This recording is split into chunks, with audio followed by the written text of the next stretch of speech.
It's that time again. The annual conference of the American Society of Ag Consultants, otherwise known as ASAC, is going to be held in Fort Myers, Florida, this November 4th and 5th.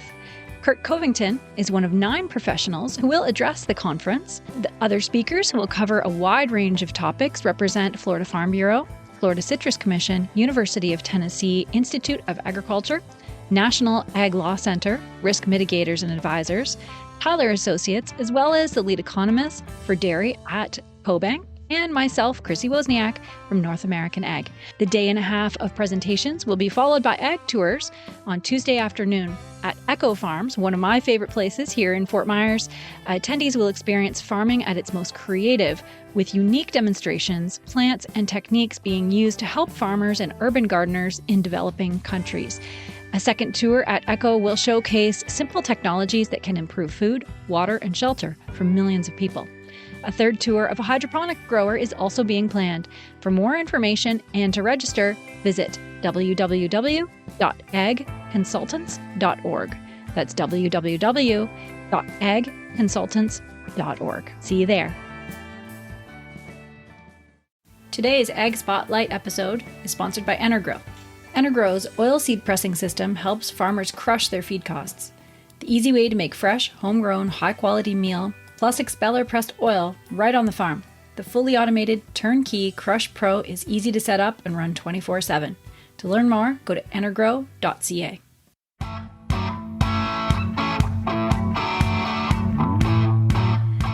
Hi, and welcome to the North American Ag Spotlight. Our guest today is the director of the University of Nebraska Engler Agribusiness Entrepreneurship Program. That's a mouthful.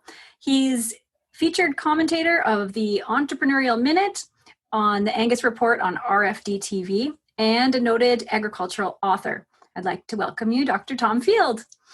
Thanks, Chrissy. It's great to be with you today. Yeah, that's great. On the program's website, the Engler Agribusiness Entrepreneurship Program, it states its mission: to empower enterprise builders in the courageous pursuit of their purpose. I love that.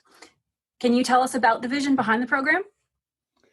So our program's really an interesting one because we were founded by the gift of a significant entrepreneur in the United States, Paul Engler, the man who built Cactus Feed Yard, Pablo Energy.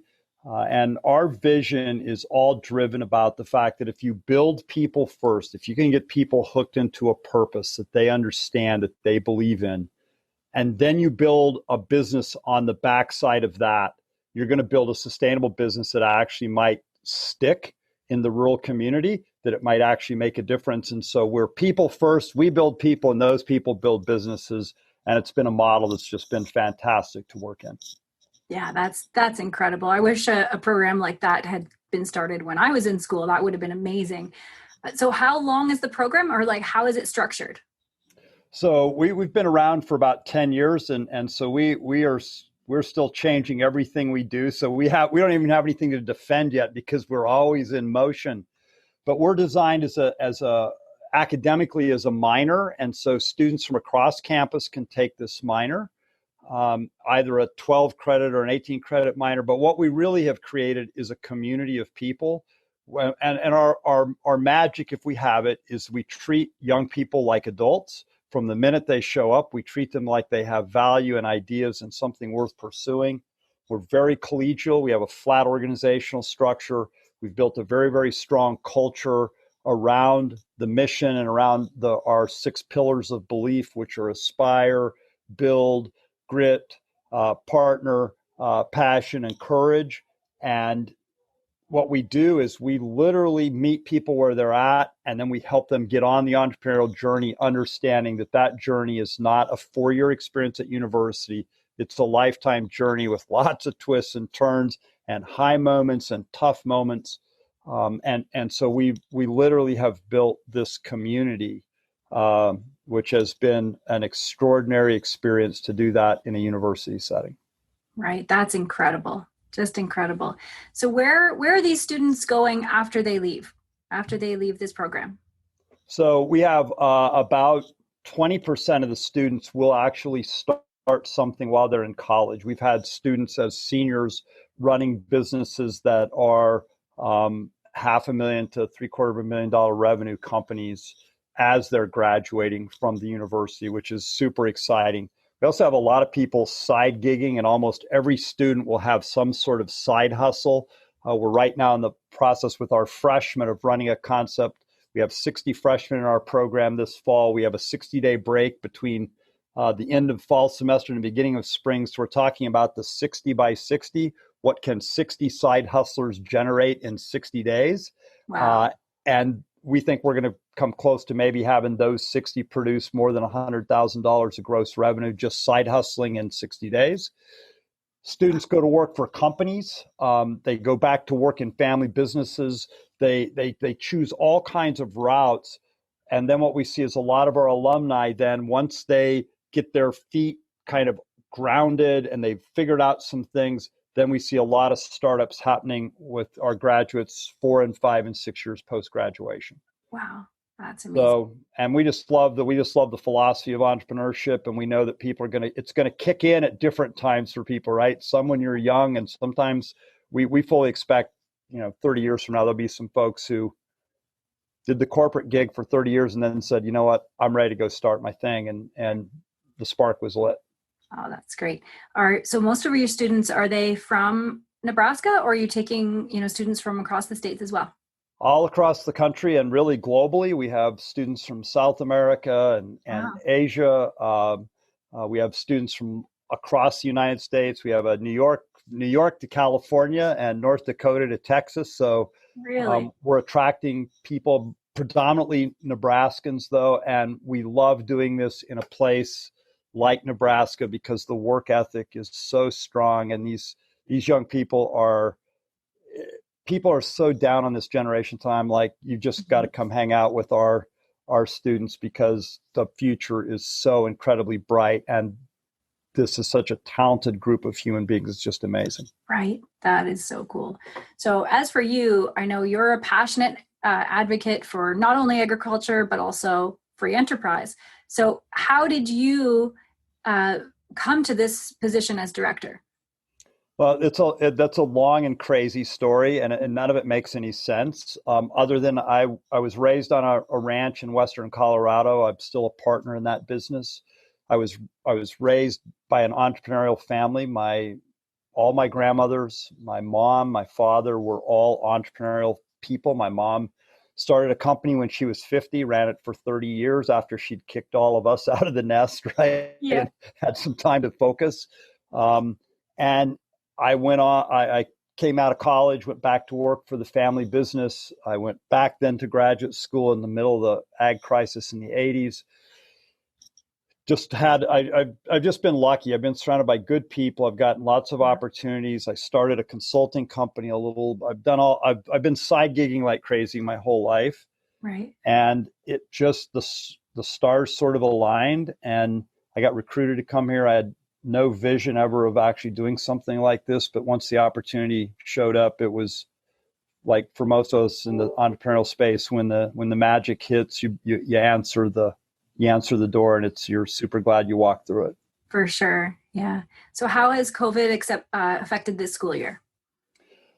Well, it's such a challenge. My heart just has broken from last March through even to now. I think about, our freshman class, for example. They lost all those things as seniors in high school that a senior would normally get, and all the ceremonies and the sort of rites of passage.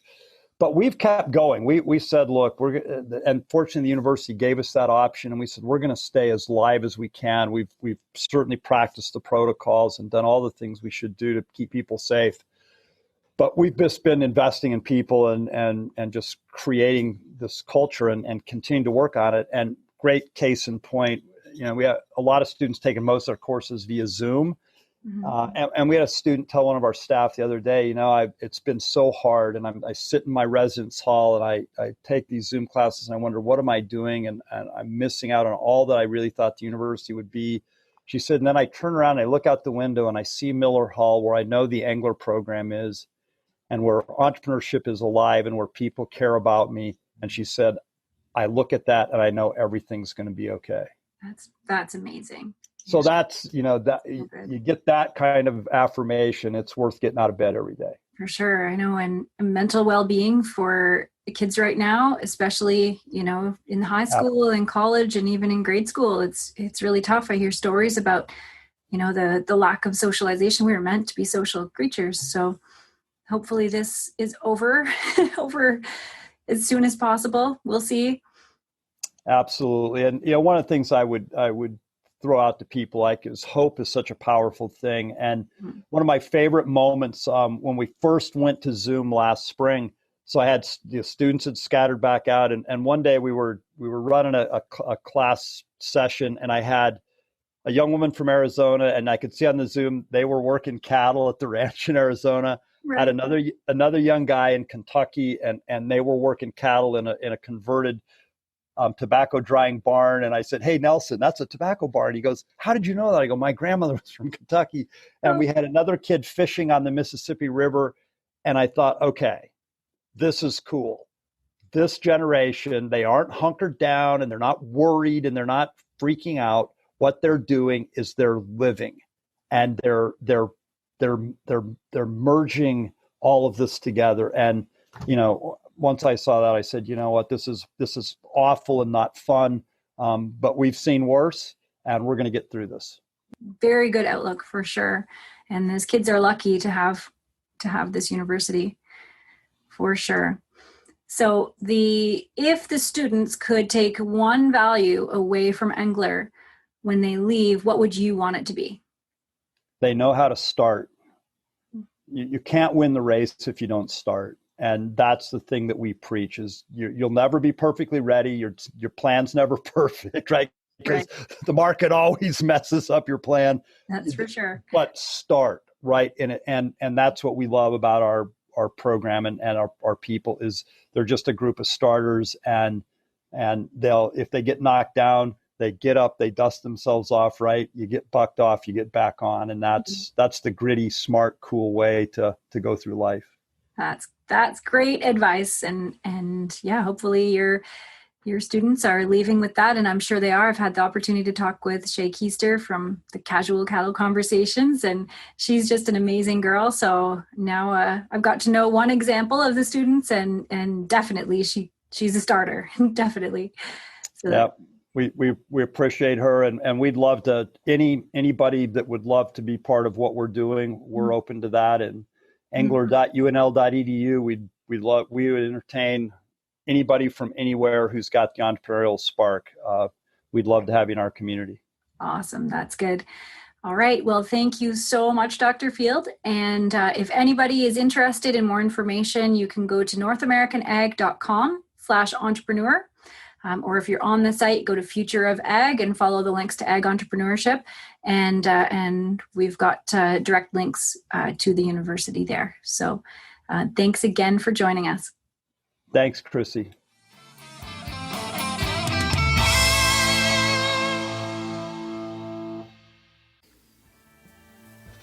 The way we conduct business in agriculture has endured a drastic change.